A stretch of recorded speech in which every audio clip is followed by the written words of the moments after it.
नमस्कार दोस्तों। तो स्वागत है आपका पीसीबी ट्यूटोरियल्स के लेक्चर नंबर 7 में, जिसमें हम लोग कोऑर्डिनेट ज्योमेट्री में काम कर रहे हैं। इससे पहले के लेक्चर नंबर 6 में आपने देखा कि हमने कोऑर्डिनेट ज्योमेट्री में स्ट्रेट लाइन का काम शुरू किया था और उसमें आपको एक general equation of straight line के बारे में बताया गया था कि जो एक्स और वाई वेरिएबल होगा उसमें पावर अगर 1 हुआ तो उसी को आप बोलते हैं linear equation. So linear equation in x and y is known as equation of straight line. तो उसके बारे में आपने देखा था, जिसका जनरल फॉर्म था A X plus B Y plus C equal to 0। इसे ही आप general form of straight line बोलते थे। और अब उसी का एक दूसरा फॉर्म है standard form of straight line. तो बहुत सारे फॉर्म होते हैं स्ट्रेट लाइन के, लेकिन आपको यही दो पढ़ना है। तो दूसरा फॉर्म हो गया standard form of straight line, और ये किस तरह से दिया जाएगा? ये दिया जाएगा y equal to M x plus C. Y equal to M x plus C, ये हो गया आपका standard form of straight line. जहाँ m जो हो जाएगा, मतलब x का जो कॉफिशिएंट है m, वो कहलाता है slope of the straight line. और ये जो c आप देख रहे हैं कैपिटल C, ये c कहलाता है intercept on y axis. Intercept on y axis. Note करके यहाँ पे ये बात जाननी जरूरी है कि जनरल फॉर्म और स्टैंडर्ड फॉर्म एक दूसरे में इंटर कन्वर्टेबल है। मतलब जनरल फॉर्म को स्टैंडर्ड फॉर्म में कन्वर्ट किया जा सकता है और उसी तरह से स्टैंडर्ड फॉर्म को भी जनरल फॉर्म में लाया जा सकता है। बट आप इसको जनरल फॉर्म को स्टैंडर्ड फॉर्म में कन्वर्ट करने का तरीका क्या है, जरा देखें और समझें। तो हम जानते हैं कि general form of straight line equation क्या है? A X plus B Y plus C बराबर 0। तो यहाँ पर आप देख सकते हैं बी वाई बराबर अगर हम लिखना चाहें तो ये ए एक्स उधर चला गया, माइनस ए एक्स, सी भी इधर आ गया तो माइनस सी। और फिर आप y को अकेला कीजिए, चूंकि स्टैंडर्ड फॉर्म में y क्या है? अकेला है। y का कोफिशिएंट क्या है? 1। तो यहाँ पर y बराबर हो जाएगा, ये b नीचे आ जाएगा तो minus a by b into x, फिर माइनस सी बाई बी। तो यहीं पर इस माइनस ए बाई बी को अगर हम लोग मान लें स्मॉल m, जो कि स्लोप कहलाएगा, और माइनस सी बाई बी को हम मान लें ये कैपिटल सी। यह ध्यान रखिएगा, यहाँ पे स्मॉल सी है, small c by small b, और इसको माना गया है कैपिटल सी। तो वेयर m बराबर minus a by b and capital c बराबर माइनस सी बाई बी। तो ये देखिए कन्वर्ट हो गया, y बराबर यहाँ पर m आ गया x के साथ, और प्लस हो गया ये कैपिटल c। y बराबर एम एक्स प्लस सी के फॉर्म में आ गया, जहाँ m बराबर माइनस ए बाई बी और कैपिटल c बराबर minus C by b. Okay, तो ये आप देख सकते हैं कि यहाँ से हमने जनरल फॉर्म से शुरू किया था और आसानी से हम यहाँ पर स्टैंडर्ड फॉर्म में पहुँच गए, है ना, चले गए। इसी को रिवर्स करके भी लिखिएगा, जैसे यहाँ से लिखिएगा तो फिर ये भी आ जाएगा। तो खैर, तो आपको स्टैंडर्ड फॉर्म का ये ज्ञान होना चाहिए। y बराबर एम एक्स प्लस सी, जहाँ m हो गया slope of the straight line और c कहलाता है intercept on y axis. Intercept on y axis का मतलब क्या हुआ कि जो स्ट्रेट लाइन होगा वो y एक्सिस को कहाँ पर कट करेगा, वो y एक्सिस को कहाँ पे कट करेगा, उसी की वैल्यू होती है ये कैपिटल C। अगर ये y एक्सिस को पॉजिटिव साइड में कट करता है x एक्सिस से ऊपर, तो फिर यहाँ पर आपका ये कैपिटल C पॉजिटिव आएगा, और नीचे कट किया तो निगेटिव, एंड सो ऑन। देखिए यहाँ पे हमने आपको कुछ सवाल दिया रखा है। Find the slope small m and intercept capital C of the straight lines. तो हमने आपको यहाँ पर 5 सवाल इधर है और 5 सवाल यहाँ पर हैं। तो ये 10 जो है इक्वेशन ऑफ स्ट्रेट लाइन है, और आपको क्या करना है, इन 10 स्ट्रेट लाइंस में ढूंढना है कि इनकी स्लोप की वैल्यू क्या होगी, और इंटरसेप्ट जो y इंटरसेप्ट एक्चुअली होगा, अंडरस्टूड होगा, तो उस इंटरसेप्ट की वैल्यू क्या होगी, है ना। तो हर स्ट्रेट लाइन का कुछ ना कुछ स्लोप होगा और कुछ ना कुछ इंटरसेप्ट की वैल्यू होगी। तो हमें इन 10 में फाइंड करना है। तो आइए फाइंड करते हैं कि कैसे निकालेंगे। जैसे हम पहला आपको निकाल के बताते हैं।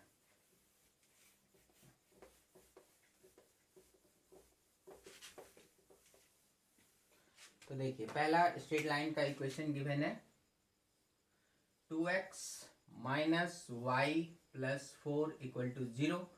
तो हमें करना क्या है, y को दो तरीके आप इस्तेमाल कर सकते हैं। एक तो स्टैंडर्ड फॉर्म में लेके चले जाइए, जैसे एक तरीका मैं आपको यहाँ पे दिखा रहा हूँ स्टैंडर्ड फॉर्म में ले जाके। तो मेथड 1 ये हो गया, y बराबर, y इधर लाया तो क्या हो गया, ये 2x अकेला बच गया, 2x प्लस 4। देख लीजिए इस y को बस इधर ले गए, लेकिन लिखेंगे इधर ही, तो y अकेला हो गया उस तरफ, और इधर क्या बच गया था 2x प्लस 4, तो वो आ गया यहाँ पे। तो ये क्या हो गया, डायरेक्ट स्टैंडर्ड फॉर्म में कन्वर्ट हो गया, y बराबर एम एक्स प्लस सी। तो यहाँ से हम डायरेक्ट कह सकते हैं कि x का जो कॉफिशिएंट है m, वो आपका ये 2 दिख रहा है, और जो ये कैपिटल सी इंटरसेप्ट की हम बात करेंगे वो 4 दिख रहा है ना। सीधा सीधा आंसर हो गया। मेथड 2 में हमने आपको यहाँ पे कहा था कि मेथड 2 भी आप इस्तेमाल कर सकते हैं। तो इसमें क्या होगा, आपको याद रखना पड़ेगा कि small m is minus a by B और capital C is minus C by B. तो अगर आप स्मॉल m लिखना चाहते हैं तो डायरेक्ट यहाँ से minus a by b coefficients के रूप में, तो यहाँ पर a b c कौन है, a है 2, b है -1 मतलब y का कॉफिशिएंट -1, और c कौन है, small c that is 4। Okay, उनको यहाँ पुट करना पड़ेगा आपको। तो माइनस a हो गया कितना 2 बाई b कितना -1 मतलब आ गया ना 2, ठीक है। और उसी तरह से कैपिटल C जो इंटरसेप्ट है दैट इज फार्मूला देखिए माइनस सी बाई बी, तो माइनस सी क्या हो गया 4, और b क्या हो गया देखिए -1, तो ये भी हो गया 4। तो आप देख सकते हैं यहाँ भी वही चीज़ आ गया है। तो ये हमने उसी को फॉर्मूले से निकाल लिया और ये वाला स्टैंडर्ड फॉर्म में कन्वर्ट करके निकाल लिया, ठीक है।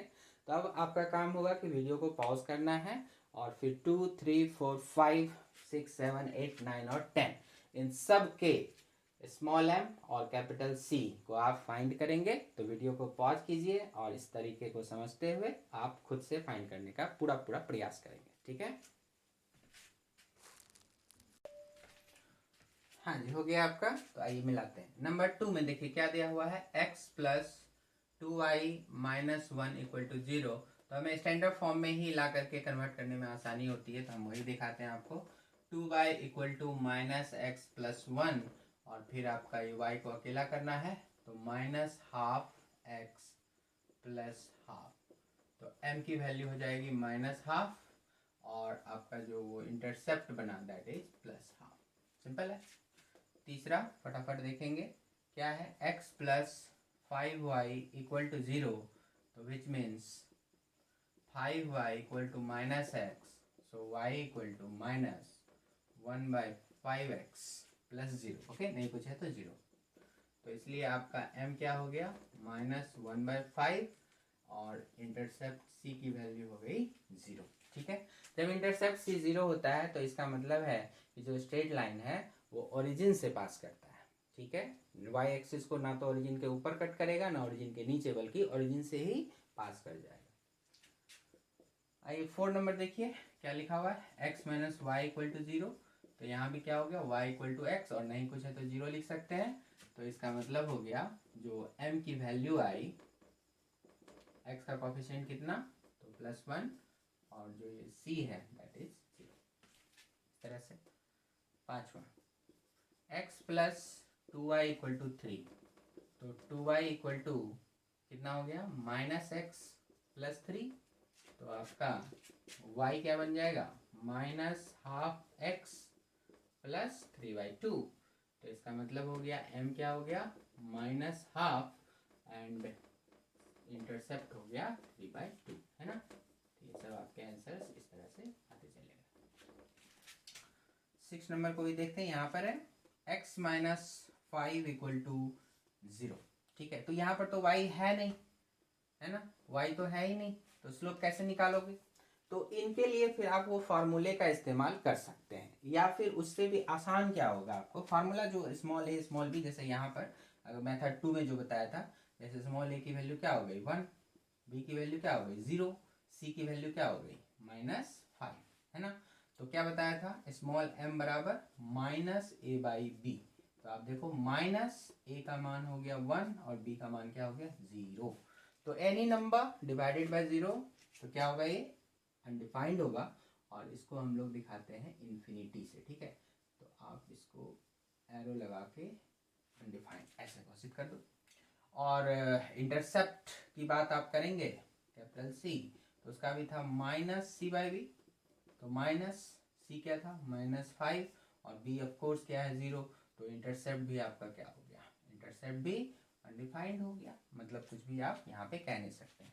तो इनफैक्ट जब x बराबर समथिंग होगा, तो आप पीछे के लेक्चर वीडियो में देखिए, आपको बताया गया है कि जब x बराबर 5 हो तो ये क्या होगा, y एक्सिस के पैरेलल एक स्ट्रेट लाइन आएगी। तो y एक्सिस के जो पैरेलल आ गया वो तो y एक्सिस को कहीं कट ही नहीं करेगा, है ना। और अगर करना भी है तो दो पैरेलल लाइन कहाँ जाके मिलेगी, तो क्या कहते हैं उसको, इन्फिनिटी पे। तो इसीलिए इसके इंटरसेप्ट इन्फिनिटी आ गए।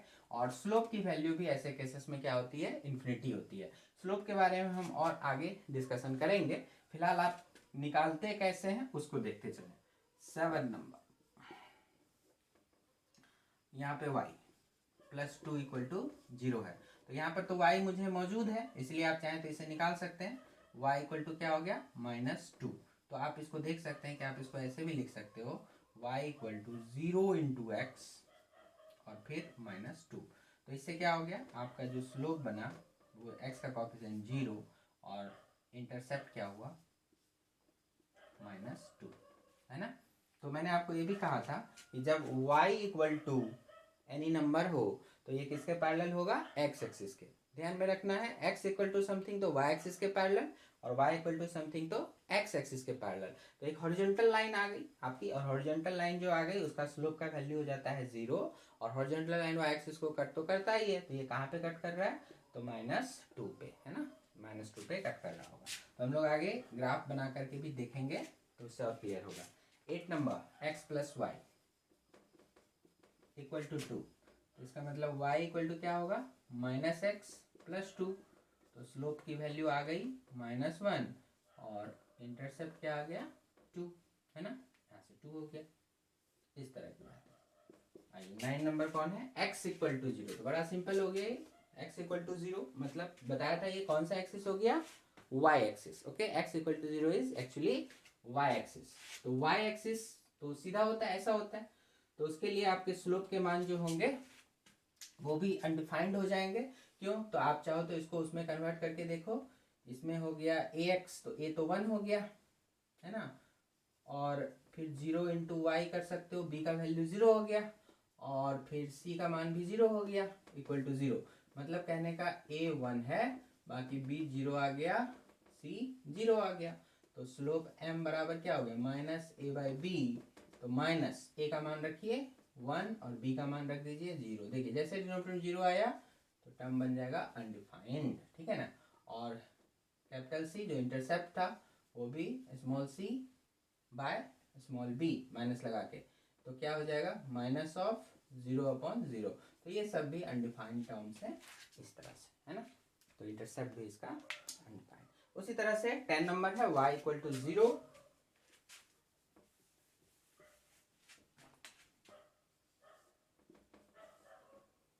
y equal to 0। तो इसमें ये क्या हुआ, ये स्टैंडर्ड फॉर्म में ऑलरेडी है, आप इसको लिख सकते हैं y बराबर 0 इंटू एक्स प्लस 0। तो आपका ये स्लोप m बन गया 0, और फिर आपका जो इंटरसेप्ट बन गया वो भी बन गया 0, है ना। तो जो भी y बराबर 0 का मतलब x एक्सिस, तो x एक्सिस का, x एक्सिस हो या x एक्सिस के पैरेलल कोई लाइन हो उसका स्लोप हो गया 0, है ना। और इंटरसेप्ट, तो x एक्सिस जो है वो तो y को ओरिजिन पर ही काटेगा ना, तो इसलिए इंटरसेप्ट भी 0। तो यहाँ पर अब कुछ बातें आपको नोट करके लिखनी चाहिए कि स्लोप में आप देख रहे हैं कि आप जरा इन वैल्यूज़ को देखिए गौर से। यहाँ पे स्लोप नेगेटिव आया हुआ है ना, तो कहीं पर स्लोप पॉजिटिव आया हुआ है, तो कहीं पर स्लोप 0 आया हुआ है, तो कहीं पर स्लोप इन्फिनिटी आया हुआ है ना। तो स्लोप के मान क्या क्या हो सकते हैं, नेगेटिव, पॉजिटिव, 0 एंड इन्फिनिटी। ये कुछ भी हो सकता है डिपेंडिंग अपॉन कि इक्वेशन आपका किस प्रकार का है, ठीक है। तो इसको जरा हम लोग कंक्लूड करते हैं, यहाँ तक अच्छे से मिला लीजिए फिर आगे बढ़ते हैं। चलिए तो आगे देखते हैं। तो हमने अभी पिछले डिस्कशन से ये देखा कि जो स्लोप था स्मॉल m उसकी वैल्यू कभी पॉजिटिव आ रही थी, तो किसी स्ट्रेट लाइन में नेगेटिव आ रही थी, तो किसी में 0 आ रही थी, तो किसी में इन्फिनिटी आ रही थी, है ना। तो हम लिख सकते हैं कि it is clear that the value of slope of the straight line में बी पॉजिटिव, में बी नेगेटिव, में बी 0 और इन्फिनिटी, ठीक है। तो इसको कुछ एग्जांपल से जरा अब आप ग्राफ बना के समझिए। जैसे हम ग्राफ ड्रॉ करना चाहते हैं y बराबर x प्लस 1 का, तो ग्राफ कैसे ड्रॉ करते हैं, तो आपने 10th क्लास तक में सीखा होगा। देखिए दो एक्सिस ड्रॉ कर लिया, इधर हो गया x, इधर हो गया y, है ना, पॉजिटिव x पॉजिटिव y। अभी देखिए आपको ग्राफ ड्रॉ करना है, इधर -x हो गया, इधर -y ड्रॉ कर दो, और ये आपका ओरिजिन हो गया, है ना, ओरिजिन। ओके, जहाँ x और y एक दूसरे को कट करेंगे वही क्या होगा, ओरिजिन। तो देखिए स्ट्रेट लाइन ड्रॉ करने के लिए आपको कम से कम कितने पॉइंट्स की जरूरत होती है, सिर्फ 2 पॉइंट।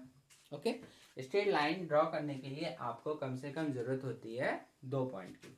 तो उन दोनों पॉइंट को आप फाइंड करें कि वो कहाँ पर लाई कर सकते हैं। तो उसके लिए सबसे आसान तरीका होगा, वैसे तो आप x की कोई भी वैल्यू डाल लीजिए, x की कोई भी वैल्यू डाल करके y की वैल्यू का पता लगा सकते हैं, और उसी तरह से x की कोई भी 2 वैल्यू डाल करके y की 2 वैल्यू पता लगा के 2 पॉइंट मिल जाएंगे, मिला सकते हैं। बट सबसे आसान क्या होगा, आप ये पता लगाओ कि x एक्सिस को ये लाइन कहाँ पे कट करेगा, और ये पता लगाओ कि y एक्सिस को ये लाइन कहाँ पे कट करेगा। ठीक है, इसके लिए क्या करो, एक बार आप x को 0 पुट करो। ओके, x को 0 पुट करो, देखो क्या आता है। तो मन में 0 पुट करो, क्या आएगा, y इक्वल टू 1। तो बस y इक्वल टू 1, तो मतलब 1 मान लो यहाँ कहीं होगा, तो x 0 ये पॉइंट का कोऑर्डिनेट हो गया। x को 0 पुट किया तो 0 और y आया 1, तो 0,1 से जरूर ये लाइन पास करेगा। ओके, मतलब ये कहने का हुआ, अगर आपको ये पता लगाना है कि y एक्सिस पे कहाँ पे कट करेगा तो x की वैल्यू 0 पुट कर देंगे। तो इसी प्रकार अगर आपको ये पता लगाना है कि x एक्सिस को कहाँ पे कट करेगा तो y को 0 पुट कर दीजिए। x पे पता लगाना है तो y को 0 पुट करेंगे, y पे पता लगाना है तो x को 0 पुट करेंगे। ओके, तो हमें देखिए यहाँ पे x को 0 पुट करने से y पर कहाँ कट कर गया पता चल गया। उसी तरह से अब y को 0 किया तो x क्या हो जाएगा, -1। तो -1 किधर आएगा, यहाँ पर कहीं इधर कहीं आएगा -1, मतलब ये लाइन -1,0 -1,0 से पास करेगा, क्योंकि x एक्सिस पर y की वैल्यू 0, y एक्सिस पर x की वैल्यू 0। ठीक है, ऐसे तो ये दोनों से पास करेगा।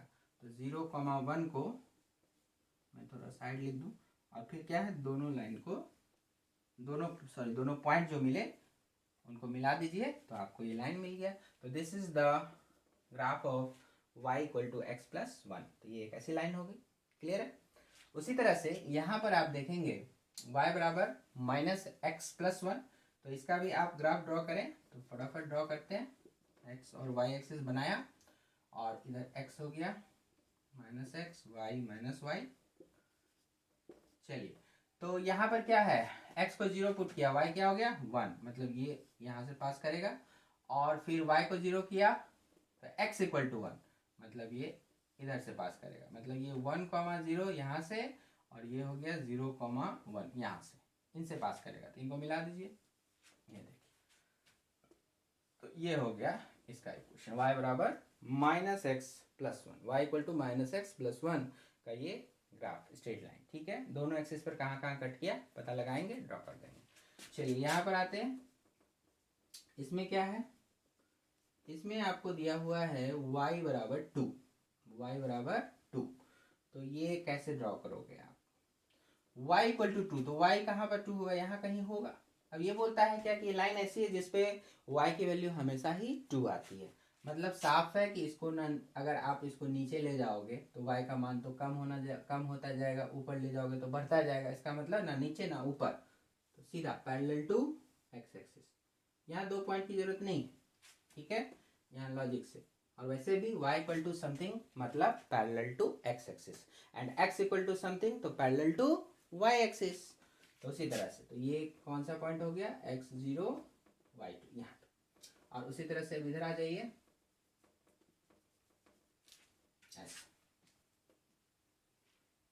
x हो गया, ये y हो गया, x इक्वल टू 3, तो y के पैरेलल लाइन जो x इक्वल टू 3 से पास करे।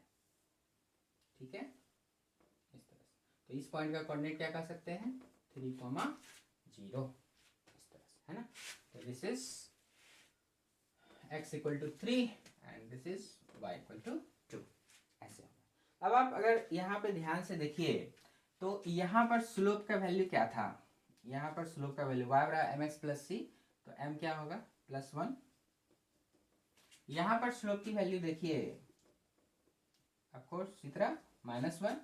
यहाँ पर स्लोप की वैल्यू देखेंगे आप, तो बताया था आपको y बराबर 2 के लिए जो स्लोप आता है, जो इस तरह से आएगा, उसके लिए हो जाएगा 0, क्योंकि 0 इंटू एक्स प्लस सी। ठीक है, और उसी तरह यहाँ भी देखिए, इस लाइन के लिए स्लोप की वैल्यू m बराबर इन्फिनिटी, x बराबर समथिंग के लिए बताया था आपको कि कोई भी लाइन जो y एक्सिस के पैरेलल हो उसके लिए जो स्लोप का मान आएगा इन्फिनिटी आएगा। ठीक है, इन्फिनिटी हो गया।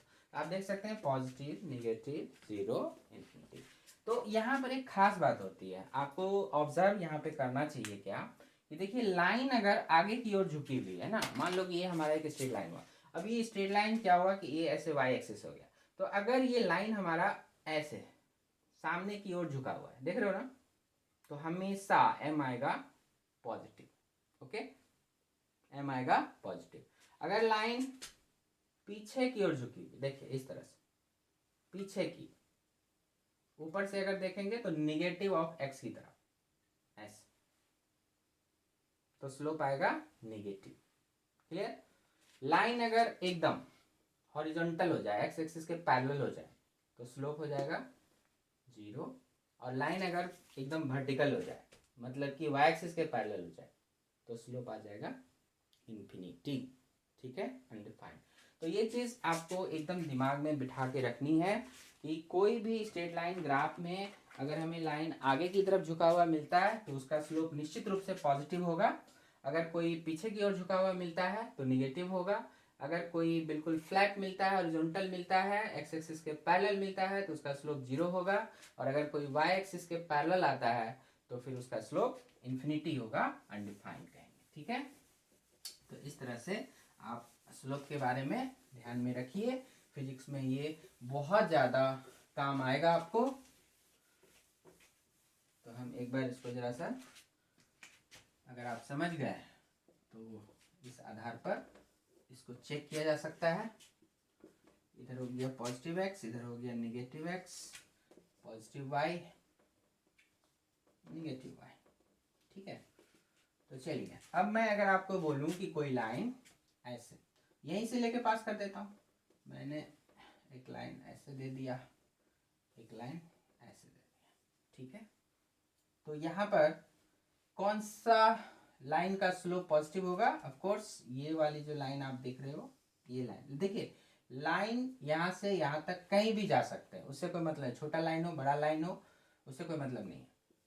तो m इक्वल टू पॉजिटिव, और ऐसी वाली लाइन कोई भी आ गई तो m इक्वल टू निगेटिव। इतना ही नहीं, जरूरी नहीं कि यहां से पास करें। अगर मैं इस लाइन की बात कर लूं क्या होगा?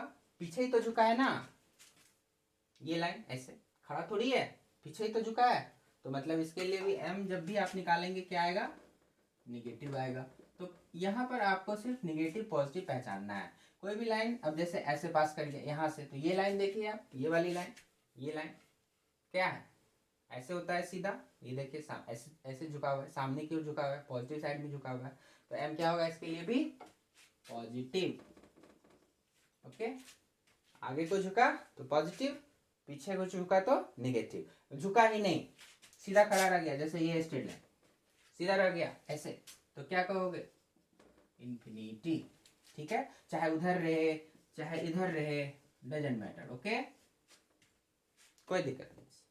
और लास्ट, कोई लाइन अगर हॉरिजॉन्टल रह गई, ऐसे रह गई, ठीक है, ऐसे कहीं से भी नीचे से पास करे, यहाँ से ऊपर से कहीं से भी, बिल्कुल एक्स एक्सिस के पैरेलल, तो इसके लिए स्लोप की वैल्यू क्या हो जाएगी? 0। क्लियर है? तो ये आपको बिल्कुल अच्छे तरह से दिमाग में सेट कर लेना है कि लाइन अगर आगे को झुका हुआ रहेगा तो पॉजिटिव, पीछे झुका रहेगा निगेटिव, वर्टिकल होगा तो इन्फिनिटी, हॉरिजॉन्टल होगा तो 0। ठीक है, इतना अगर आप समझ रहे हैं तो आपको फिजिक्स में बहुत सारे न्यूमेरिकल प्रॉब्लम जो ग्राफ से रिलेटेड होंगे वो इजीली सॉल्व हो जाएंगे। ठीक है, तो यहाँ तक ठीक से काम कर लें, फिर आगे बढ़ते हैं।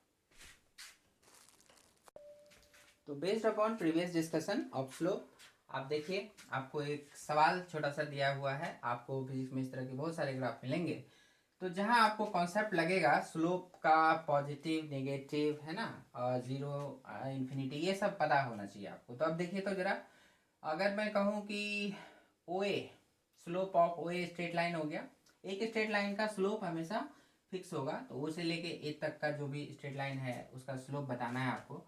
तो इसमें देखिए आप, आगे को झुका हुआ है या पीछे को, या फिर वर्टिकल है या हॉरिजॉन्टल है, क्या है? तो ऑफ कोर्स आगे की ओर झुका हुआ है, तो आगे की ओर के लिए क्या बताया? पॉजिटिव। क्लियर है? ए बी के लिए देखिए तो एकदम एक्स एक्सिस के पैरेलल आ गया, फ्लैट आ गया, मतलब 0। स्लोप ऑफ बी सी पर बात कीजिए, हॉरिजॉन्टल आ गया, y के पैरेलल आ गया, x के वर्टिकल, मतलब इन्फिनिटी। क्लियर है? और सी डी पर आ जाइए। तो ये देखिए तो इस लाइन को कैसे है, ऐसे वर्टिकल होता, अब देखिए पीछे की ओर झुक गया है ना, पीछे, मतलब निगेटिव। तो slope of C D is negative. ठीक है, ओके। अब यहाँ पर मैं आपको थोड़ा सा और डिटेल में समझाना चाहूँगा स्लोप के बारे में कि असल में ये m होता क्या है। मैथमेटिक्स में तो ठीक है बहुत डिटेल में काम होता है, लेकिन आप यहाँ पर इसको शॉर्ट में ऐसे समझिए, स्लोप होता क्या है। तो स्लोप m बराबर होता है टेन थीटा। टेन थीटा से आप इसको रिप्रेजेंट कर सकते हैं, ठीक है, टेन थीटा। तो आखिर ये थीटा क्या है भाई? तो थीटा ऐसे पहचानेंगे, तो कोई भी स्ट्रेट लाइन है एक्स एक्सिस के पॉजिटिव डायरेक्शन के साथ, एक्स एक्सिस के पॉजिटिव डायरेक्शन के साथ जितना भी एंगल बना रहा होगा, एक्स एक्सिस के पॉजिटिव डायरेक्शन के साथ जितना भी एंगल बना रहा होगा वही एंगल है थीटा। तो ये हो गया इसके लिए थीटा। ठीक है, तो ओए के लिए ये वैल्यू थीटा जो क्या है 90 से कम है ना, this theta is less than 90। और आप जानते हैं कि 90 से कम अगर कोई भी एंगल हुआ तो उसका वैल्यू जो आएगा, चाहे साइन हो, कॉस हो, टेन हो, कोई भी हो, तो पॉजिटिव आएगा, क्योंकि फर्स्ट क्वाड्रेंट में ऑल पॉजिटिव होते हैं, है ना। तो इसलिए यहाँ पर 90 से कम की वैल्यू आएगी और ये वैल्यू क्या हो जाएगा, positive for O A. Clear? A B के लिए ये थीटा की वैल्यू क्या आएगी? ऑफ कोर्स देखो मैंने क्या कहा, एक्स एक्सिस के पॉजिटिव डायरेक्शन के साथ एंटी क्लॉकवाइज घूमते हुए एंगल, ऐसे चलना है आपको, ओके, एंटी क्लॉकवाइज। तो यहाँ पर ऑफ कोर्स वो जीरो है, चूंकि एक्सिस के पैरेलल है, दो पैरेलल लाइंस के बीच का एंगल जीरो होता है, तो टेन जीरो क्या हो जाएगा, जीरो हो जाएगा, इसलिए तो स्लोप जीरो हो गया, है ना। यहाँ पर देखिए बी सी, तो ये तो पूरी तरह से वर्टिकल है, y के पैरेलल है, तो x के पॉजिटिव डायरेक्शन से कितना एंगल बनाया, तो आप देख सकते हैं एंगल बना लिया है 90। तो यहाँ पर थीटा हो गया आपका 90। तो 10 90 क्या होता है, अनडिफाइंड। तो यहाँ पर आप लिखने को लिख सकते हो 10 0 और यहाँ पर लिख सकते हो 10 90, है ना, ये चीज।